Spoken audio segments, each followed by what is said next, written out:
लोग current affairs marathon discuss करेंगे जनवरी 2023 से लेकर के अगस्त 2023 तक। नेशनल न्यूज़ इसमें सारी कवर होगी, शुरू से लास्ट तक इसको देखिए, पूरी बातें समझ में आएंगी।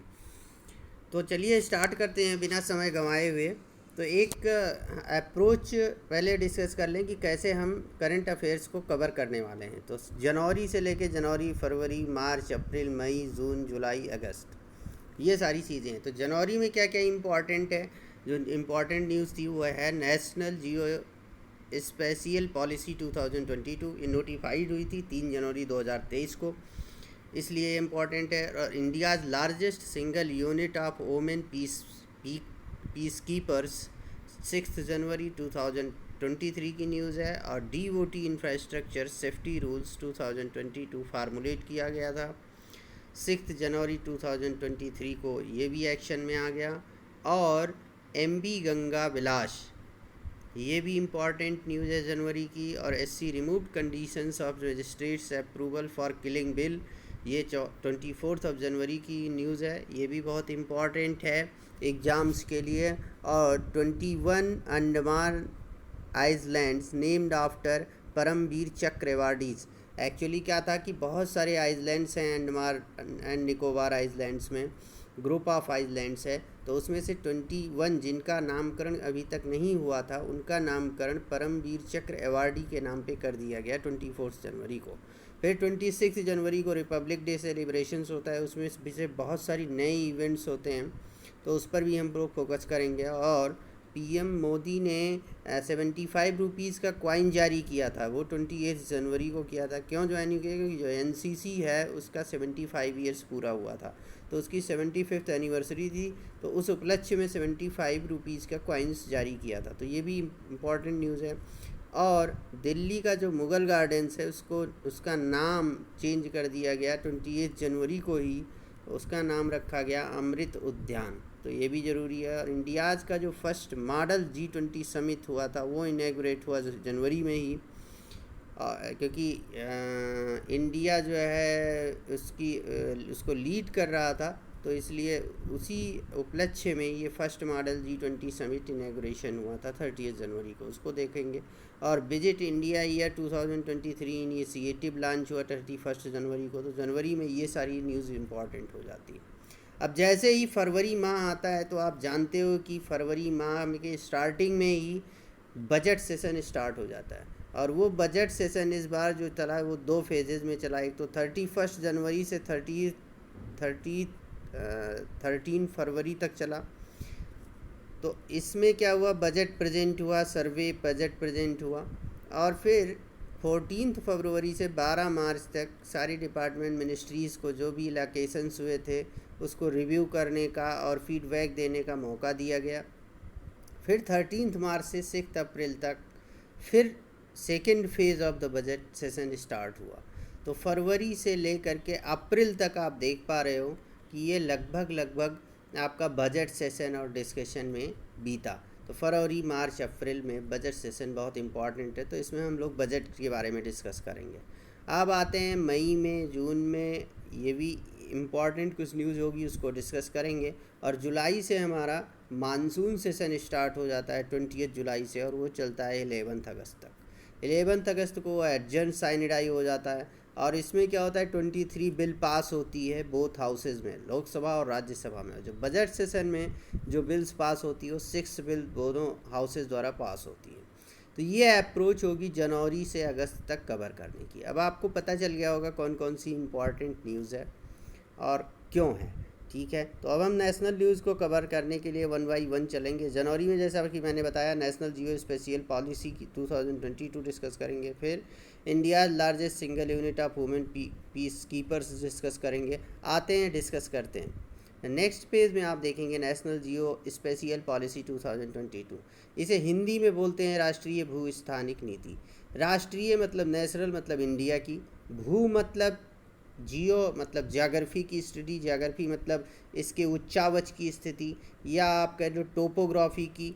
और स्थानिक स्पेशियल मतलब किसी स्पेस पर इसकी जो उच्चावच है उसकी जानकारी, और जो भी चीज़ें हैं जैसे रिवर्स है, वाटर की स्थिति क्या है, और वहाँ पे एग्रीकल्चर की क्या सिचुएशन है, इन सब की जानकारी हमें जियो स्पेशियल एनालिसिस से मिलती है। अब ये ministry of science and technology notify करता है 3 जनवरी 2023 को, और ये सिटीजन सेंट्रिक पॉलिसी होती है ताकि सिटीजन को पता चल सके कि जियो स्पेशियल वहाँ की हर इंडिया में सब जगह की जोग्राफ़ी क्या है, टोपोग्राफी क्या है, वाटर कंडीशन कैसी है, मिनरल कंडीशन कैसी है, ये सारी जानकारी जियो स्पेशियल नॉलेज प्राप्त हो सके। तो ये सिटीजन सेंट्रिक पॉलिसी है। और इसमें ये क्यों ज़रूरी है, वो ये इसलिए ज़रूरी है कि नेशनल डेवलपमेंट के लिए हमें जानना ये ज़रूरी है कि कौन सा स्थान किस चीज़ के लिए सुटेबल है, एग्रीकल्चर के लिए सुटेबल है, इंडस्ट्री के लिए सुटेबल है, सर्विस सेक्टर के लिए सुटेबल है, and as per that we can use that. Okay, so हम लैंड यूज़ प्लानिंग भी कर सकते हैं। और इवन ना लैंड नहीं, जियो जोग्राफी पूरा मतलब पूरी पृथ्वी पे पानी भी है, हम पानी की भी जानकारी ले सकते हैं। मतलब सरफेस वाटर, रिवर्स और ओशियन सरफेस और ओशियन की जो इकोलॉजी है, इन सब की भी स्टडी कर सकते हैं। And national geospatial policy ये high resolution topographical survey and mapping है, जो अभी मैंने बताया आपको, ये टोपोग्राफी है, उसके बारे में बात करता है। इसमें 14 जियो स्पेशियल डाटा थीम्स है। अब इसमें डिफरेंट टारगेट्स रखे गए हैं, उनका नाम है जैसे उनका टारगेट्स क्या है। एक तो ईयर 2025, उसमें लगभग 6 थीम्स है। ईयर 2013 में तक कुछ थीम्स हैं, और ईयर 2035 तक कुछ थीम्स है। तो अगर हम इसे कहें तो ईयर 2025 तक जो थीम्स है वो पॉलिसी और फ्रेमवर्क से रिलेटेड है। और जब पॉलिसी और फ्रेमवर्क ये सब बन जाएगा तो 2030 में हाई रिजोल्यूशन टोपोग्राफिकल मैपिंग की बात और high accuracy digital elevation model की बात की जाएगी। और जब ये भी हो जाएगा लैंड से रिलेटेड, तब ईयर 2035 में हाई रिजोल्यूशन वैथीमेट्रिक जियो स्पेशियल मैपिंग होगी, जिसमें हम फाइंड आउट करेंगे कि जो इनलैंड वाटर है और सी सरफेस टोपोग्राफी के बारे में जानकारी हमें मिलेगी, ताकि हम ब्लू इकोनॉमी को प्रमोट कर सकें। इसका मतलब क्या हुआ कि अगर हम ब्रॉडली देखें तो ईयर 2025 तक जो थीम्स है वो बेसिकली प्लानिंग और फ्रेमवर्क की है। ईयर 2030 की लैंड से रिलेटेड है, और ईयर 2035 तक हम इनलैंड वाटर और सी सरफेस टोपोग्राफी तक ब्लू इकोनॉमी को प्रमोट करने तक पहुंच चुके होंगे। तो ये चीज़ें इसकी जो थीम्स है ये हो गई। और फिर जो सेकेंड न्यूज़ जो जनवरी की इम्पॉर्टेंट है, India largest single unit of women peace keepers ये रखे गए हैं। आप जानते हो इंडिया ने डिप्लॉय किया, India deployed an all women platoon of peacekeepers as part of our battalion to the UN mission अवेई में, सूडान में प्रॉब्लम चल रही थी, तो वहाँ पे ऑल वुमेन प्लेटून को डिप्लॉय किया इंडिया ने। तो ये इसके बारे में बताता है। ये India's largest single unit of women peace keepers है। कहाँ पे है? सूडान में है। किस प्लेस पे है? अवेई पे। अब फिर उसके बाद DOT infrastructure safety rules 2022 formulated हुआ।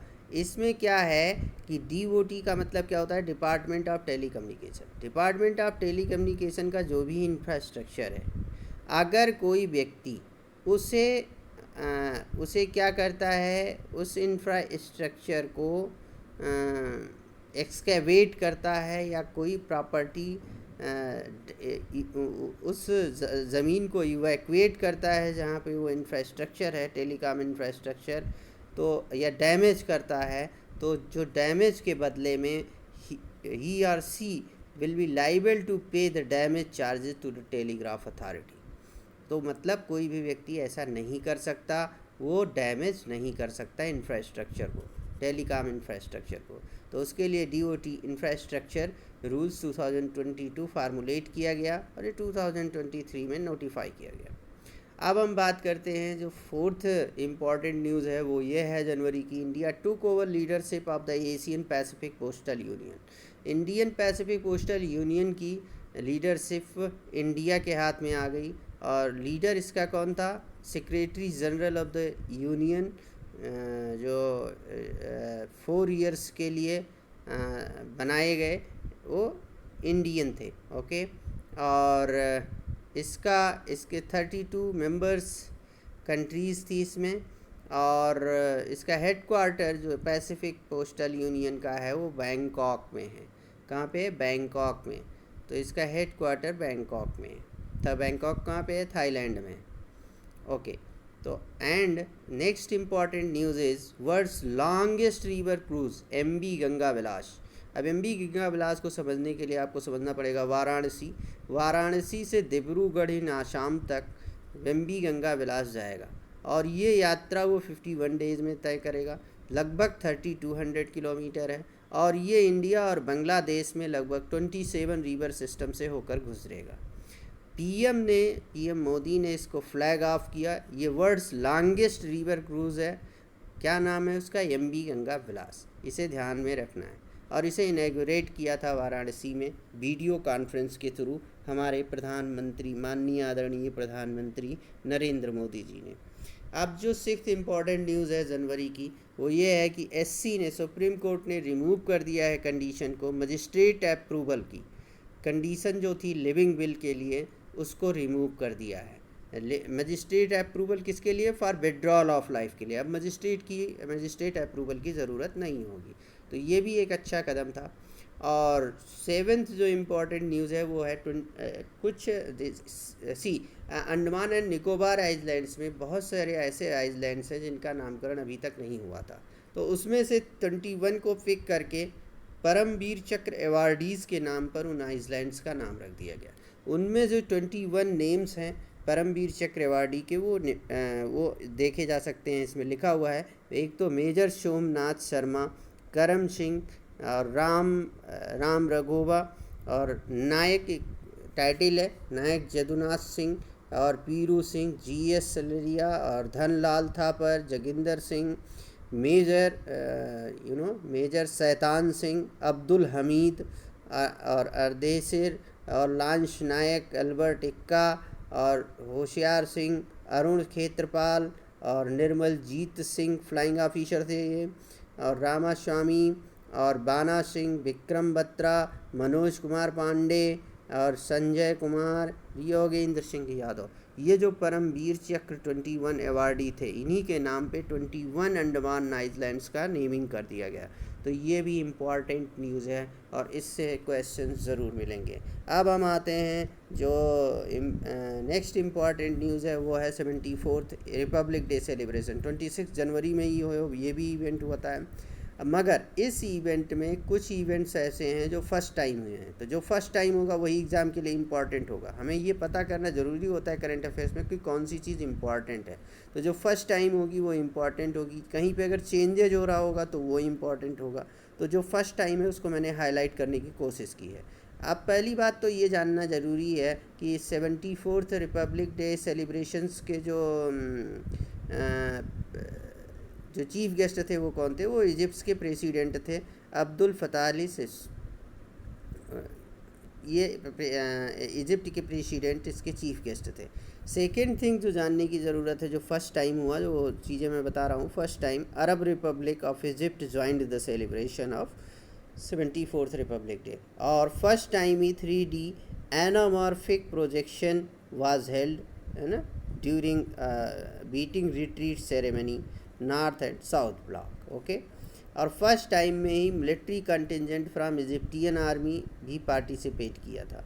और 9 फर्स्ट टाइम ये भी हुआ 9 राफेल जो एयरक्राफ्ट था नेवी का, IL-39 Rafale aircraft and navy's IL-38 participated in air show में 9 राफेल एयरक्राफ्ट और नेवीज IL-38 पार्टिसिपेट किया था एयर शो में। ये भी फर्स्ट टाइम हुआ था। और 12 women Riders was part of BSF border security force camel contingent and 16 March contingent of arm forces. ये भी फर्स्ट टाइम हुआ था।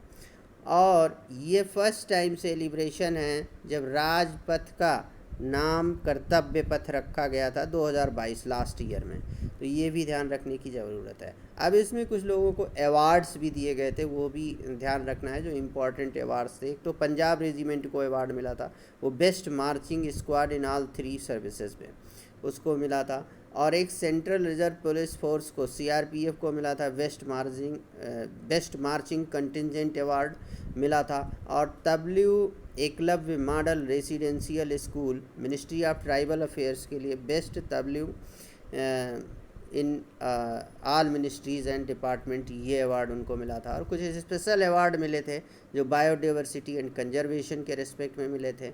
और वंदे भारतम डांस के लिए मिला था, भारतीय वंदे भारतम डांस ग्रुप को मिला था जो CPWD से रिलेटेड था।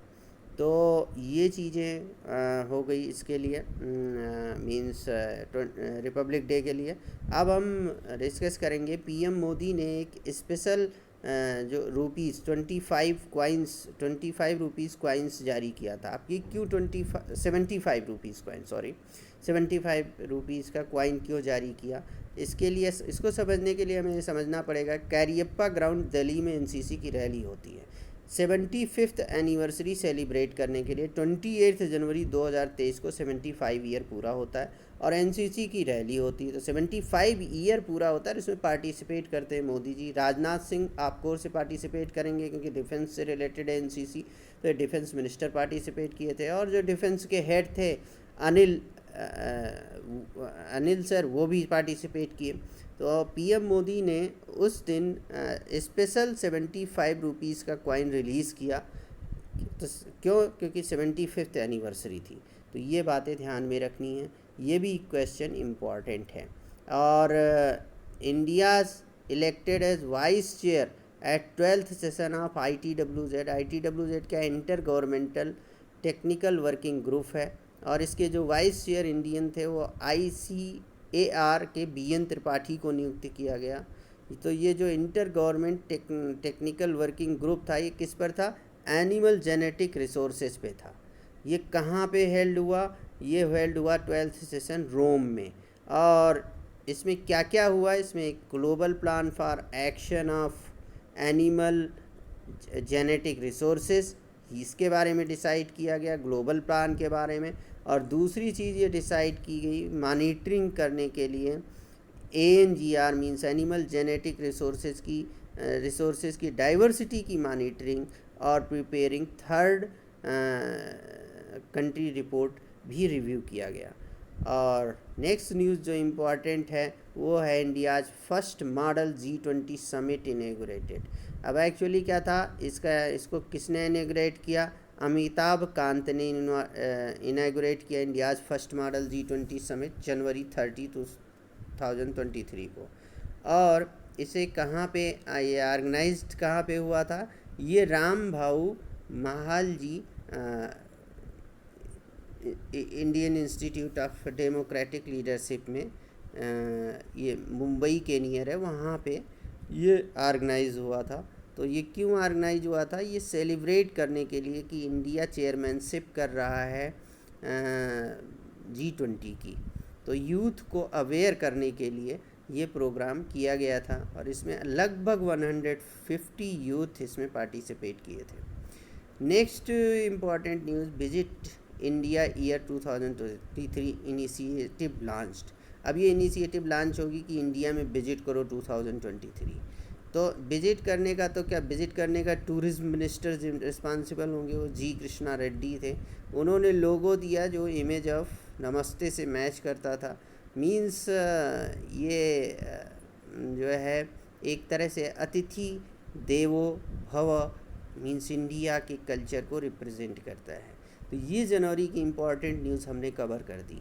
अब फरवरी में हम आते हैं, बजट को थोड़ी सी डिस्कस करते हैं कि बजट जो प्रेजेंट हुआ वो उसके बारे में थोड़ा सा फोकस करते हैं।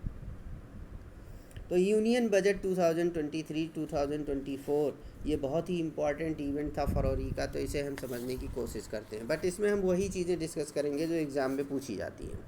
और आइए फटाफट इसको डिस्कस करते हैं बिना समय गंवाए हुए। यूनियन फाइनेंस मिनिस्टर कौन है? निर्मला सीतारमण। इन्होंने 2023-24 का बजट यही प्रेजेंट करेंगी, 1 फरवरी को 2023 में पार्लियामेंट में प्रेजेंट किया। अब इससे आर्टिकल जो रिलेटेड है वो इंडियन कॉन्स्टिट्यूशन की 112 रिलेटेड है। The union budget of a year also referred as annual financial statement भी इसे बोलते हैं। मीन्स इसमें एस्टिमेटेड रिसीप्स होता है कि मतलब कि कहाँ कहाँ से पैसे आएंगे, and expenditure of the government for the that particular financial year, मतलब खर्चे कहाँ कहाँ होंगे फाइनेंशियल ईयर में, और रिसीप्स कहाँ से आएगी, इसके बारे में जानकारी दी हुई होती है। अब गवर्नमेंट का सबसे पहले आते हैं जीडीपी ग्रोथ के बारे में। तो जीडीपी ग्रोथ, जो नॉमिनल जीडीपी ग्रोथ है, वो गवर्नमेंट हैज़ एस्टीमेट किया है 2023-24 बजट में। देखो, इसमें एस्टीमेशन ही कर सकते हैं, जो कमिंग ईयर है उसका एस्टीमेशन कर सकते हैं, और जो करेंट ईयर है उसमें रिवाइज डाटा देते हैं, और जो उसके प्रीवियस ईयर है उसका एक्चुअल डाटा होता है। ये 3 डाटा बजट में होते हैं, तो इसे समझना है। तो जो एस्टीमेटेड नॉमिनल जीडीपी ग्रोथ है, नॉमिनल जीडीपी ग्रोथ मतलब रियल प्लस इन्फ्लेशन जो होगा, वो 10.5% 2023-24 में प्रोजेक्ट की गई है। और government also adhere to the path of fiscal prudence as fiscal deficit target उन्होंने क्या रखा, 6.4% achieved in revised estimate for financial year 2022-23, and fiscal deficit जो टारगेट रखा गया है 2023-24 में, वो 5.9% ऑफ जीडीपी रखा गया है। ये इंपॉर्टेंट फैक्ट हो जाता है जो एग्ज़ाम में पूछा जा सकता है। और गवर्नमेंट ने कितना प्रपोज किया है स्पेंड करने के लिए, एक्सपेंडिचर जो है वो कितना प्रपोज किया है, और कितना % वो रिवाइज्ड एस्टीमेट का से बढ़ा के है या घट के है, ये चीज़ें पूछ ली जाती हैं। तो जो गवर्नमेंट का एक्सपेंडिचर है वो लगभग 4503097 करोड़ है 2023-2024 में। ओके, मीन्स 45,03,097 करोड़ ये 2023-24 में गवर्नमेंट ने प्रपोज किया है एक्सपेंडिचर, स्पेंड करेगी इतना। ओके, वो इंक्रीज है 7.5%। जो रिवाइज्ड एस्टीमेट 2022-23 का था, जो करेंट ईयर में आ गया था जिस समय बजट प्रेजेंट हो रहा था, तो उसका 7.5% इंक्रीज करके एक्सपेंडिचर को बताया। और the centre gave a boost to infrastructure. अब ये एक्सपेंडिचर में जो इंक्रीज होगा वो क्यों होगा, क्योंकि इंफ्रास्ट्रक्चर को बूस्ट देने के लिए लगभग 10 lakh crore as capital expenditure रखा है।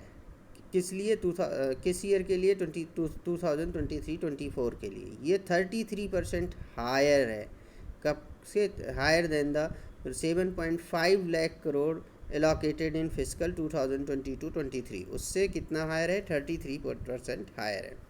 Person with annual income up to ₹7 lakh will not have to pay any tax. Also number of slabs in the tax structure introduced, वो भी रिड्यूस हो गया 5। अब important highlights of the budget 2023-2024। तो total expenditure जो आपको बताया जा चुका 45,03,097 करोड़ होगा। ये इंक्रीज़ कितना है, 7.5%, जो पहले ही बताया जा चुका है आपको। और आउट ऑफ टोटल एक्सपेंडिचर, अब एक्सपेंडिचर भी 2 टाइप के होते हैं, रेवेन्यू एक्सपेंडिचर और capital expenditure. Revenue expenditure 35,02,136 crore होगा, ये लगभग 1.2% इंक्रीज़ है रिवाइज्ड एस्टीमेट का। और कैपिटल एक्सपेंडिचर वो है 10,09,61 करोड़ का, ये 37.4% इसमें इंक्रीज़ किया। कैपिटल एक्सपेंडिचर में बहुत ज़्यादा इंक्रीज़ है, बहुत ज़्यादा इंक्रीमेंट है। और ये इसलिए है क्योंकि कैपिटल आउटले जो ट्रांसपोर्ट में है, जैसे railway, road, bridges, inland water transport, उसमें जो इंक्रीज़ है वो लगभग 1,28,863 करोड़ है, वो 36.1% इंक्रीज़ है। अब expenditure on total capital outlay is estimated to be 8,37,127 crore in 2023-24, means 35% increase है expenditure on total capital outlay. Okay, revise estimate 2022-23 का है। अब टोटल रिसीप्स जो गवर्नमेंट की रिसीप्स है, ये तो बातें हो गई एक्सपेंडिचर की, जिसमें हमने डिस्कस किया रेवेन्यू एक्सपेंडिचर और कैपिटल एक्सपेंडिचर की। अब टोटल रिसीप्स की बात करें तो गवर्नमेंट रिसीप्स मतलब अब रिसीप्स एक तो बारो करते हैं वो भी रिसीप्स में आता है, बट उसको एक्सक्लूड कर देते हैं। तो उसके अलावा जो बारोइंग के अलावा जो रिसीप्स है जहाँ से पैसे आते हैं वो कितने आएंगे, 27,16,281 करोड़ आएगा। ये लगभग 11.7% रिवाइज एस्टीमेट ऑफ 2022-23 से ज़्यादा है। तो the gap between these receipts and expenditure जो है वो must be plugged by the borrowing. तो रिसीप्स हो गए और एक साइड एक्सपेंडिचर होगा, तो इसमें जो गैप है उसको तो बारोइंग से ही फिल होगा। तो वो जो बजटेड टू बी 17,86,816 करोड़, तो वो 11.8% इंक्रीज़ है रिवाइज एस्टीमेट 2022-23 का। अब हम ये जो एक कर्व देख रहे हैं ये बहुत इंपॉर्टेंट है। रूपीज़ कम्स फ्राम, कहाँ से पैसा आएगा, एंड देन कहाँ से पैसा आएगा means that is receipts, and कहाँ पैसा जाएगा दैट इज़ मीन्स एक्सपेंडिचर। तो इसको समझ लेना है। अब देखो अगर इनकम टैक्स से आता है पैसे, यूनियन एक्साइज ड्यूटीज़ से, कारपोरेशन टैक्स से आएगा, गुड्स एंड सर्विसेज जीएसटी से आएगा, burrowing and other liabilities, non tax receipt और नॉन डेप्ट कैपिटल रिसीप्ट और कस्टम से आएगा। अब इसमें देखो सबसे ज़्यादा कौन है, इसमें अगर सबसे ज़्यादा तो देखो goods and services tax, burrowing and other liabilities सबसे ज़्यादा है, 34% है।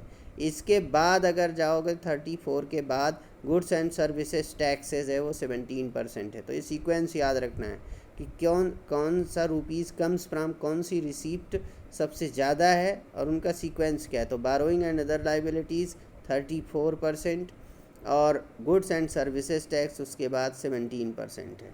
उसके बाद जो टैक्स है वो कारपोरेट टैक्स है, 15% है। उस 15% के और 15% कारपोरेट टैक्स और इनकम टैक्स लगभग बराबर है, 15% है। तो that is rupees comes from. And rupees goes to की बात करें तो पेंशन्स देने में जाएगी, इंटरेस्ट पेमेंट में जाएगी, states share of taxes and duties में जाएगी, और सेंट्रली स्पॉन्सर्ड स्कीम में भी सेंटर को देना पड़ता है, वहाँ भी सब्सिडीज़ में, डिफेंस में और सेंट्रल सेक्टर स्कीम्स में जाएगी। अब इसमें से जो सबसे ज़्यादा हाईएस्ट एक्सपेंडिचर किस फील्ड में है वो देखना होगा। तो हाईएस्ट एक्सपेंडिचर सरप्राइजिंगली ये आश्चर्य होगा आपको जानकर कि इंटरेस्ट पेमेंट पर है, जो कि 20% है। और उसके बाद जो सेकेंड एक्सपेंडिचर है सेंट्रल गवर्नमेंट का वो state shares of taxes and duties है, जो कि 18% है। और उसके बाद जो खर्चा होगा वो सेंट्रल सेक्टर स्कीम पे होगा, और उसके बाद और खर्चे आएंगे। तो इंटरेस्ट पेमेंट हाईएस्ट है, ये ध्यान रखना, एग्ज़ाम में पूछा जा सकता है। अब हमें एग्ज़ाम में जो और चीज़ें पूछी जा सकती हैं कि स्कीम वाइज एलोकेशन पूछा जाता है। तो स्कीम वाइज वाला एलोकेशन पहले कितना हुआ और 2023 और 24 में कितना है, वो चीज़ें हैं। तो इंक्रीज़ हुआ, डिक्रीज़ हुआ, ये पूछा जा सकता है। तो ये ध्यान में रखना है। अब देखो अगर प्रधानमंत्री आवास योजना, तो प्रधानमंत्री आवास योजना में जो बजटेड है वो है 79,590। तो ये जो 2022-23 रिवाइज एस्टीमेट है उससे 3.2% ज़्यादा है। तो ये ध्यान में रखना है कि पहले से ज़्यादा है। अब ये नंबर ध्यान में मत रखो, बट पहले से ज़्यादा है। उसके बाद आपको जल जीवन मिशन नेशनल रूरल ड्रिंकिंग में लगभग 70,000 है बजटेड, और इसका 27.3% इंक्रीज़ है। अब ऐसे वाटर मिशन में, पीएम किसान में, मनरेगा में, नेशनल एजुकेशन मिशन में, नेशनल हेल्थ मिशन में, मॉडिफाइड इंटरेस्ट सबवेंशन स्कीम में, सक्षम आंगनबाड़ी एंड पोषण में, प्रधानमंत्री ग्रामीण सड़क योजना में, Amrut and smart cities mission में, नेशनल लाइवलीहुड मिशन आजीविका में, guarantees emergency credit loan to MSME borrowers, प्रधानमंत्री फसल बीमा योजना, Swachh Bharat mission, farm link distribution में। बट अब इसमें देखा होगा कि सबसे ज़्यादा एलोकेशन किसका है और सबसे कम एलोकेशन किसका है। और ये चीज़ें पूछी जा सकती हैं। तो सबसे ज़्यादा एलोकेशन अगर देखो तो बजटेड वाले कॉलम में आपको पता करना है कि सबसे ज़्यादा एलोकेशन किसका है। तो सबसे ज़्यादा एलोकेशन किस चीज़ का है ये आपको पता करना है। तो कहाँ से पता होगा कि सबसे ज़्यादा एलोकेशन है वो प्रधानमंत्री आवास योजना पर है। सबसे ज़्यादा एलोकेशन किस पर है? प्रधानमंत्री आवास योजना पे है, 79,590 है।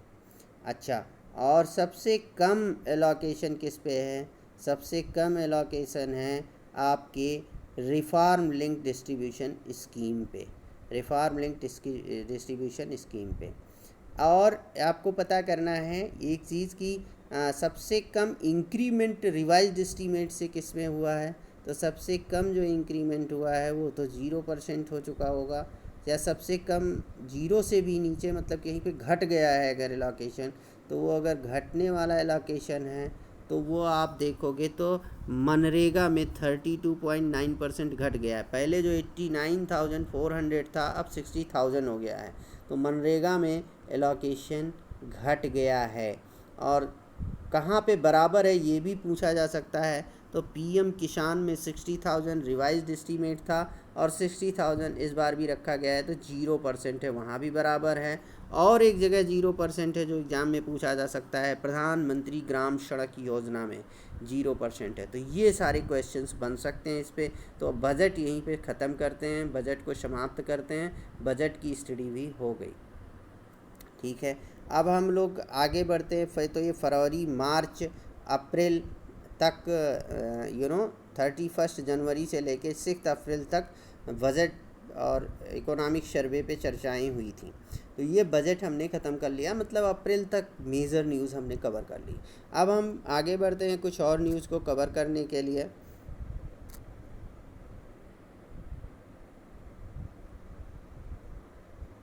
और फटाफट कवर करते हैं। तो चंद्रयान 3 के बारे में हम जानते हैं। चंद्रयान 3 साउथ पोल मून के साउथ पोल तक पहुंच चुका है। और इसके 3 हिस्से होते हैं। एक तो प्रोपल्सन मॉड्यूल होता है, लैंडर और रोवर मॉड्यूल होता है। इतना ही इम्पॉर्टेंट है जो कि ध्यान में रखने लायक है। ओके, और उसके बाद में जो इम्पॉर्टेंट न्यूज़ है, बाघ गणना रिपोर्ट 2022। तो 29 जुलाई 2023 को विश्व बाघ दिवस मनाया जाता है। तो इस पर क्या हुआ, केंद्रीय वन एवं पर्यावरण राज्य मंत्री अश्विनी कुमार चौबे ने जिम कॉर्बेट रिजर्व में राष्ट्रीय बाघ संस्थान प्राधिकरण, इसे बोलते हैं NTCA, की गणना 2022 रिपोर्ट जारी की। इसे हर 4 साल में होने वाले देशव्यापी बाघ गणना का भारतीय वन्यजीव संस्थान के विश्लेषण के तौर पे तैयार किया गया है। अब इसमें क्या हुआ, इससे पूर्व 9 अप्रैल 2023 को प्रधानमंत्री मोदी ने प्रोजेक्ट टाइगर के 50 वर्ष पूर्ण होने पर एक अंतरिम बाघ गणना रिपोर्ट जारी की थी। नवीन रिपोर्ट के अनुसार क्या बातें पता चली वो समझना है।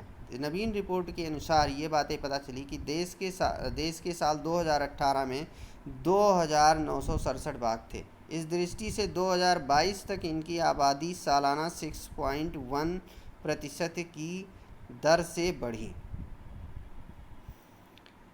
पृथ्वी पर जंगलों में रहने वाले बाघों की संख्या, जो पृथ्वी पर जंगलों में रहने वाले बाघों की 75% आबादी वो भारत में है। ये इम्पॉर्टेंट फैक्ट है जो आप लोगों को ध्यान में रखना है। और देश के में बाघों की संख्या पिछले 16 साल में 260% बढ़कर 3,682 पहुँच गई, जबकि 2006 में देश में केवल 1,411 बाघ ही बचे थे। तो ये बाघ रिपोर्ट है। सबसे ज़्यादा बाघ मध्य प्रदेश में, सबसे ज़्यादा 785 बाघ मध्य प्रदेश में हैं, ये ध्यान रखना है। और उत्तराखंड में 178 2006 में थे और अब उनकी संख्या लगभग 3 गुना बढ़कर 560 पहुंच गई है। उत्तर प्रदेश में 2 गुनी बढ़ गई है, 109 से 205 हो चुकी है। तो ये चीज़ें आपको ध्यान रखना है। और रिपोर्ट के अनुसार देश के 53 टाइगर रिजर्व में सबसे ज़्यादा 260 बाघ उत्तराखंड के कार्बेट रिजर्व में है। उत्तराखंड के कार्बेट रिजर्व में सबसे ज़्यादा बाघ हैं, जो भी 53 टाइगर रिजर्व हैं उनमें से। ये ध्यान आपको रखना है। तो ये चीज़ इम्पॉर्टेंट थी इसमें। और फिर हमारे पास PSLV-C 56 से 7 सिंगापुर के उपग्रहों का सफल परीक्षण।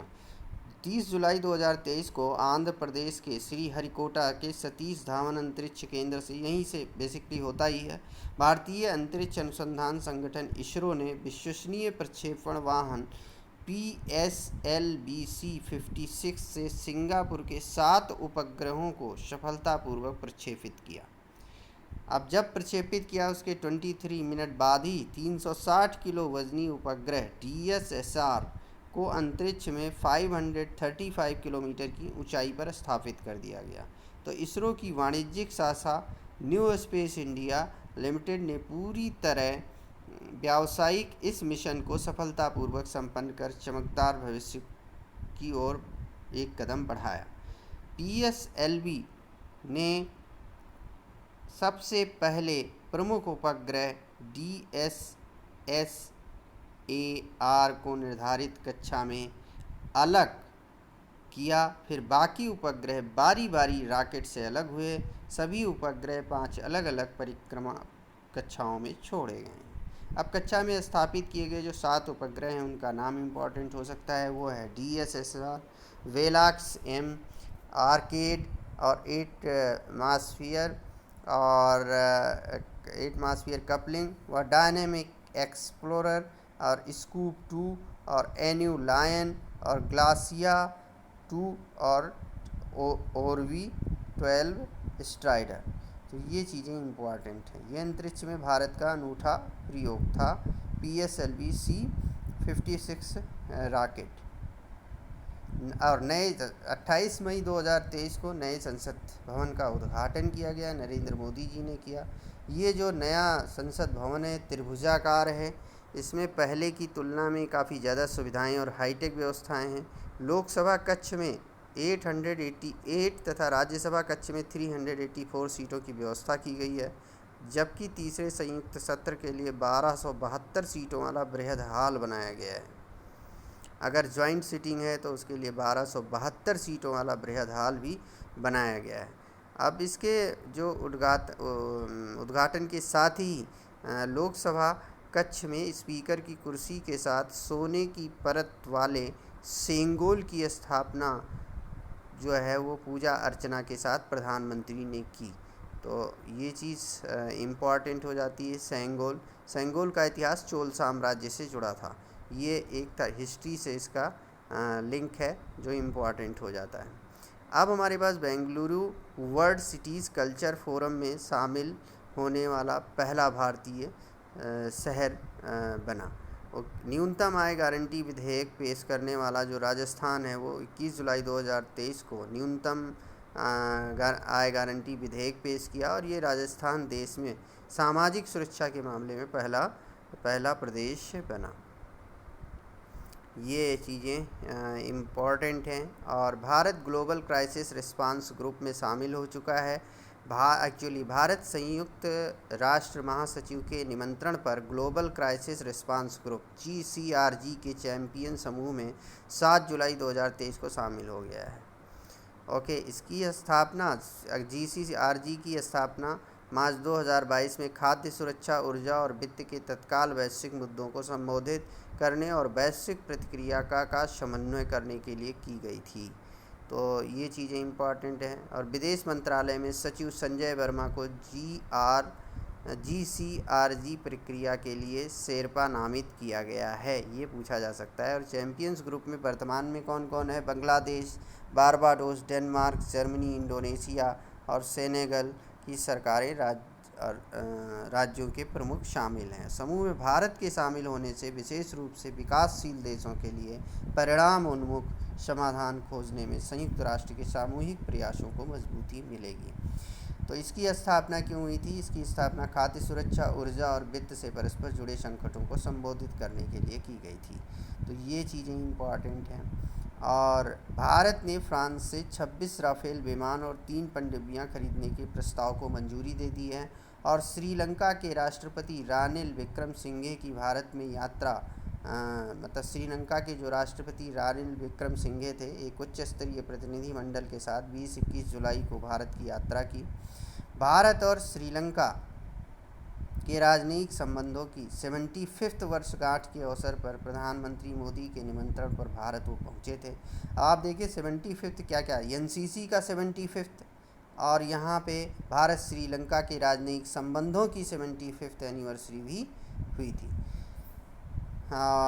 तो राष्ट्रपति का कार्यभार ग्रहण करने के बाद श्री विक्रमसिंघे की अब पहली भारत यात्रा थी। प्रधानमंत्री नरेंद्र मोदी और श्रीलंका के राष्ट्रपति रानिल विक्रमसिंघे के बीच 21 जुलाई को नई दिल्ली में द्विपक्षीय बैठक हुई और बैठक में दोनों ने आर्थिक सहयोग से जुड़े महत्वपूर्ण क्षेत्रों में 5 महत्वपूर्ण समझौतों पर हस्ताक्षर किए।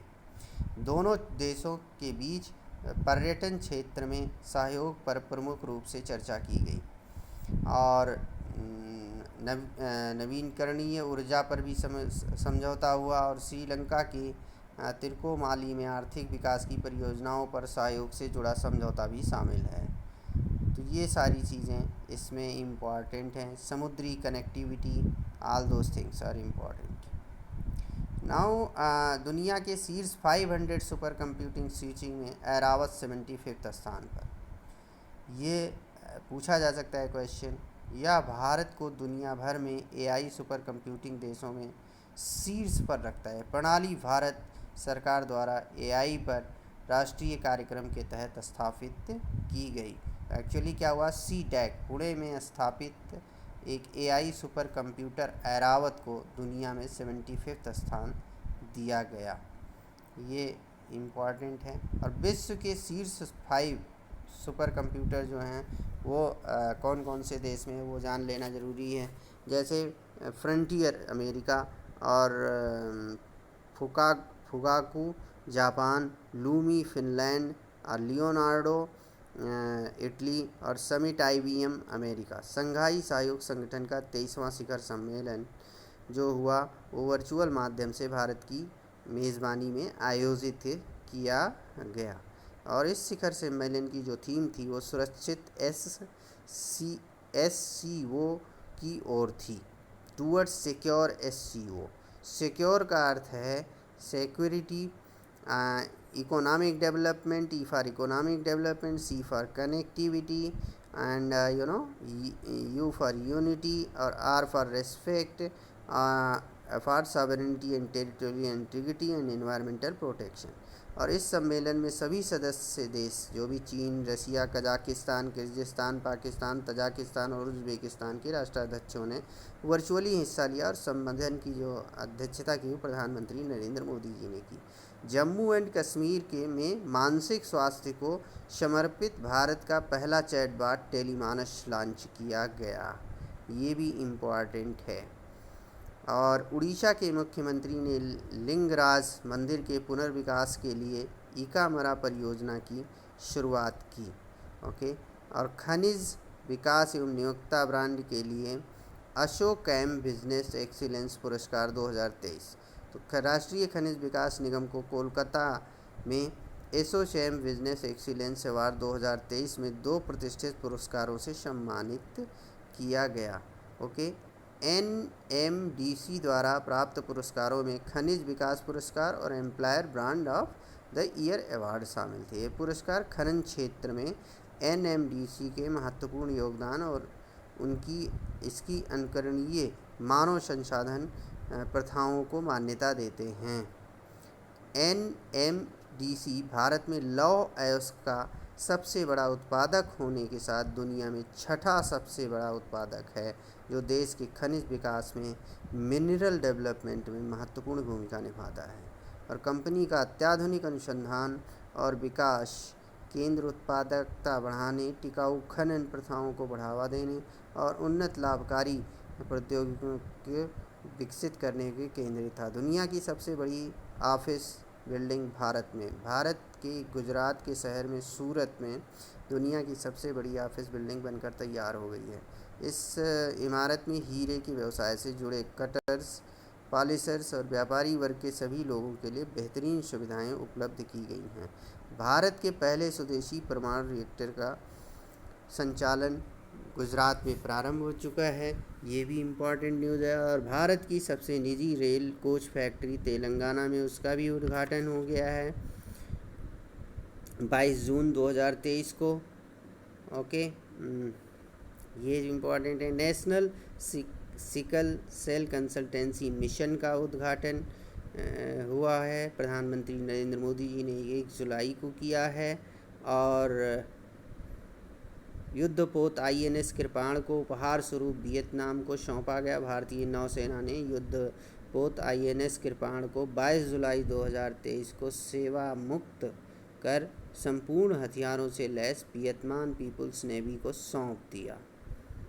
और उच्च शिक्षण संस्थानों की अखिल भारतीय रैंकिंग जो हुई, उसमें आप अगर देखो तो विश्वविद्यालयों, महाविद्यालयों, इंजीनियरिंग संस्थानों, चिकित्सकीय एवं प्रबंधन संस्थानों सहित विभिन्न श्रेणियों के उच्च शैक्षणिक संस्थानों की वर्ष 2023 की अखिल भारतीय रैंकिंग केंद्रीय शिक्षा एवं विदेश राज्य मंत्री डॉक्टर राजकुमार रंजन ने 5 जून 2023 को जारी की।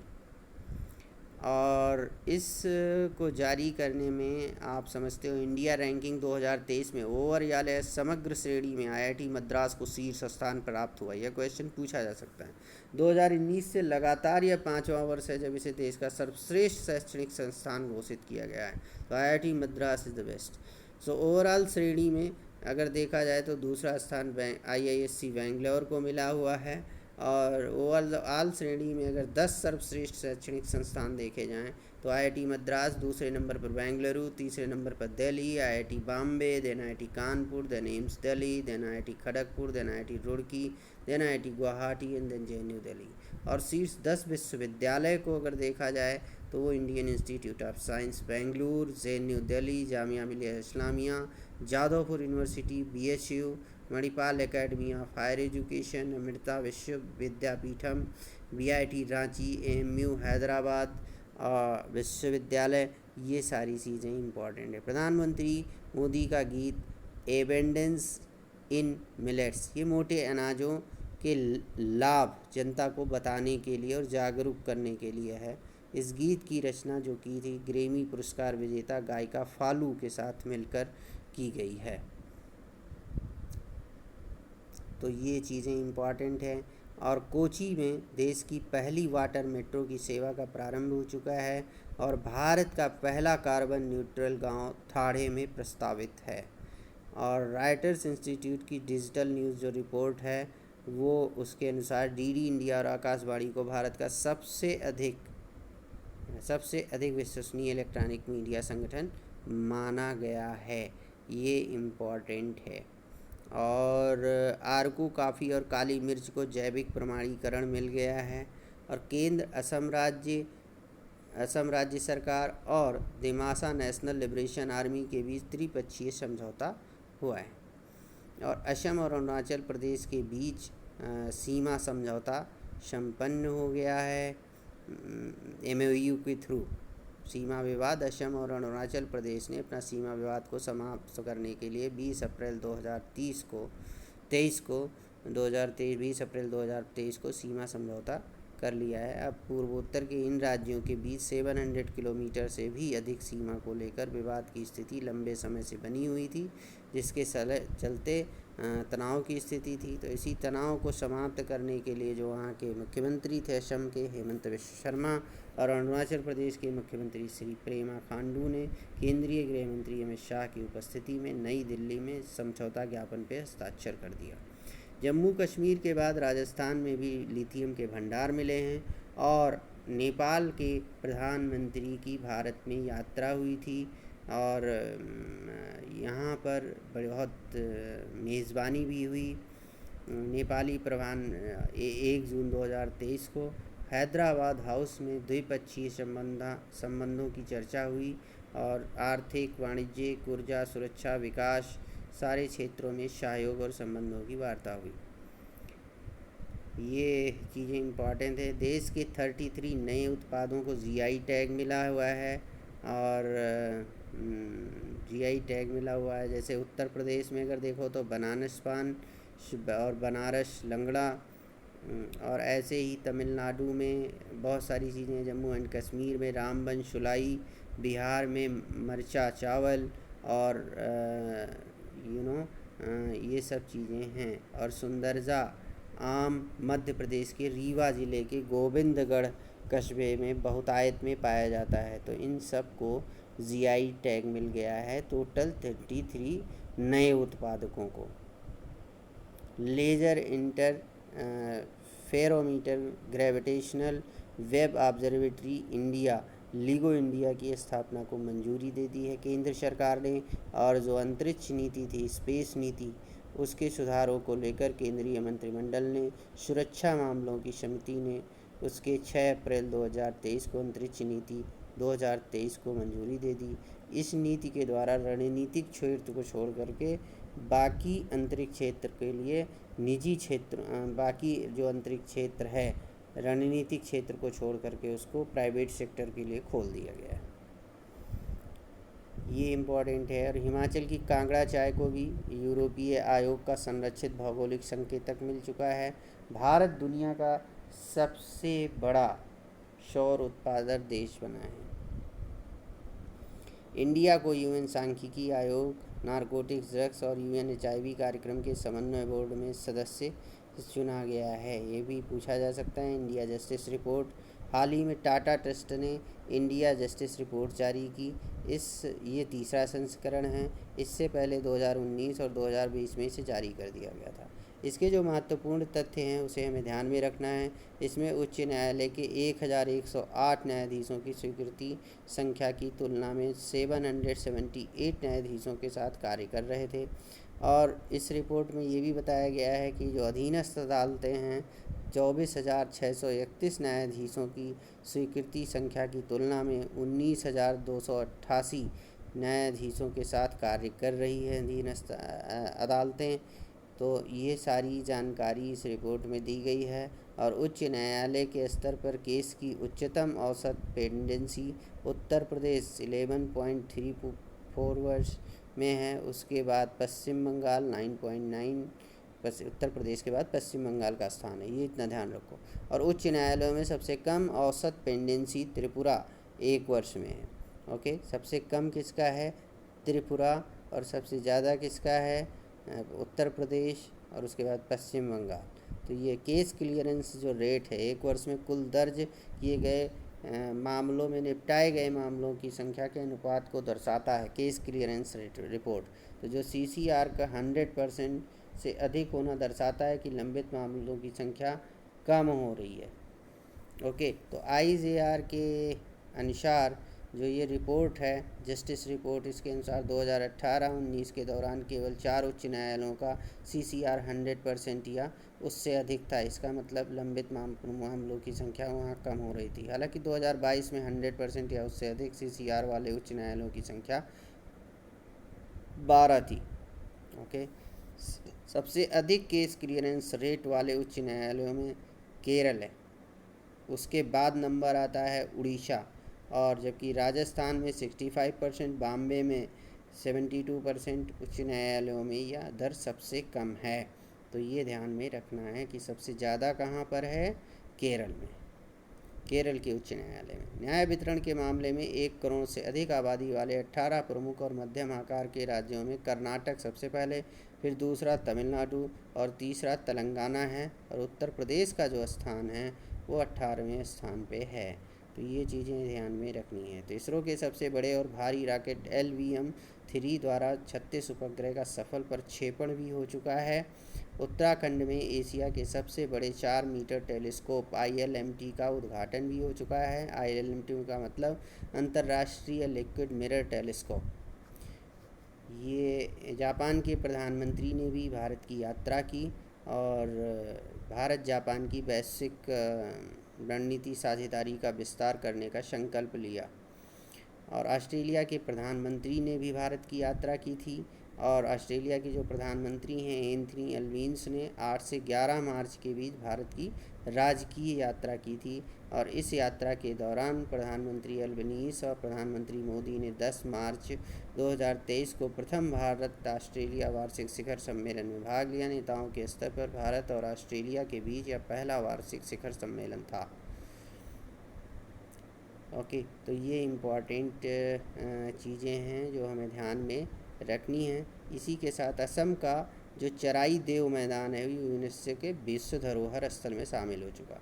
और इंडियन स्टेट्स एनर्जी ट्रांजिशन हाल ही में ऊर्जा अर्थशास्त्र और वित्तीय विश्लेषण संस्थान IEEFA और EMBAR ने energy transition Indian status report जारी की।